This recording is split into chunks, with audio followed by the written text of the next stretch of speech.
ஓம் ஸ்ரீமலாய வித்மகே கலகஸ்தாய தீமகே தன்னோ வாராகி பிரசோதியாத். நல்லதே நடக்கும். ஓம் நம சிவாயும். எல்லாம் இல்ல ஸ்ரீ வாராகியும் திருவடி சரணம்.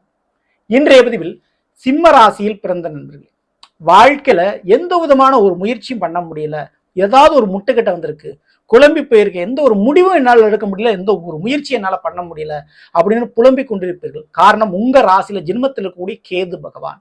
ஒரு விஷயத்தை தெளிவா புரிஞ்சுங்க, அறிவே ஆயுதம். உங்களுக்கு கற்றுக்கொண்ட கலையும் கல்வி மட்டுமே உங்களுக்கு காசு பணமாக மாறக்கூடிய தருணம் இது. இந்த 2025 வருடம் முடிவதற்குள் நிச்சயம் சிம்ம ராசியில் பிறந்த உங்களுக்கு ஜெயமாக போகும் ஒரு 3 காரியம். ஒரு 3 காரியத்துல நிச்சயம் ஜெயம், அதாவது வெற்றி உறுதி. அதை கொடுக்க போகின்ற ஒரு 3 கிரகங்கள் சொல்லலாம்.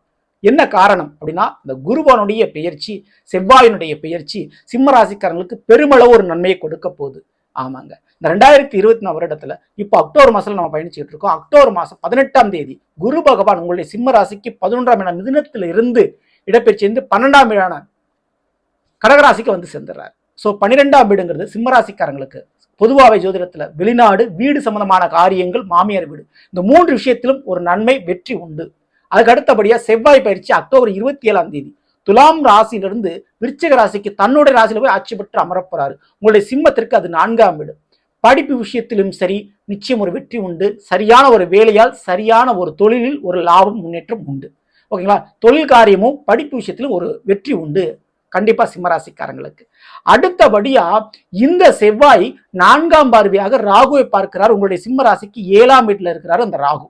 அப்போ கணவர் வழிகளில் அல்லது வாழ்க்கை துணை வழியில் சொல்லலாம். ஸோ வாழ்க்கை துணை விஷயத்தில் நீங்கள் எதிர்பார்த்த மாற்றமும் எதிர்பார்ப்பும் பூர்த்தியாகும், நிறைவேறும் இந்த 2025 முடிவதற்குள், அல்லது திருமண காரியம் கைகூடும். அப்போ சிம்ம ராசிக்காரங்களுக்கு நிச்சயம் இந்த 3 விஷயத்தில் ஜெயம். நீங்கள் தொடங்கிய எடுத்த முயற்சிக்கு வெற்றி உறுதி. ஸோ இந்த பயிற்சியை, இந்த குருவனுடைய பயிற்சியை, செவ்வாய் பயிற்சியை பயன்படுத்திங்க, மிஸ் பண்ணிடாதீங்க. முக்கியமா சிம்ம ராசிக்காரர்கள் சிவ வழிபாடு, அதுவும் குறிப்பா பிரதோஷ வழிபாடு தவறாம பண்ணிக்கோங்க. சரிங்களா, பண்ணுங்க. உங்களுடைய வாழ்க்கையில நிச்சயம் ஒரு விடியல் பிறக்கும். அடுத்த சந்திப்போம். நன்றி, வணக்கம்.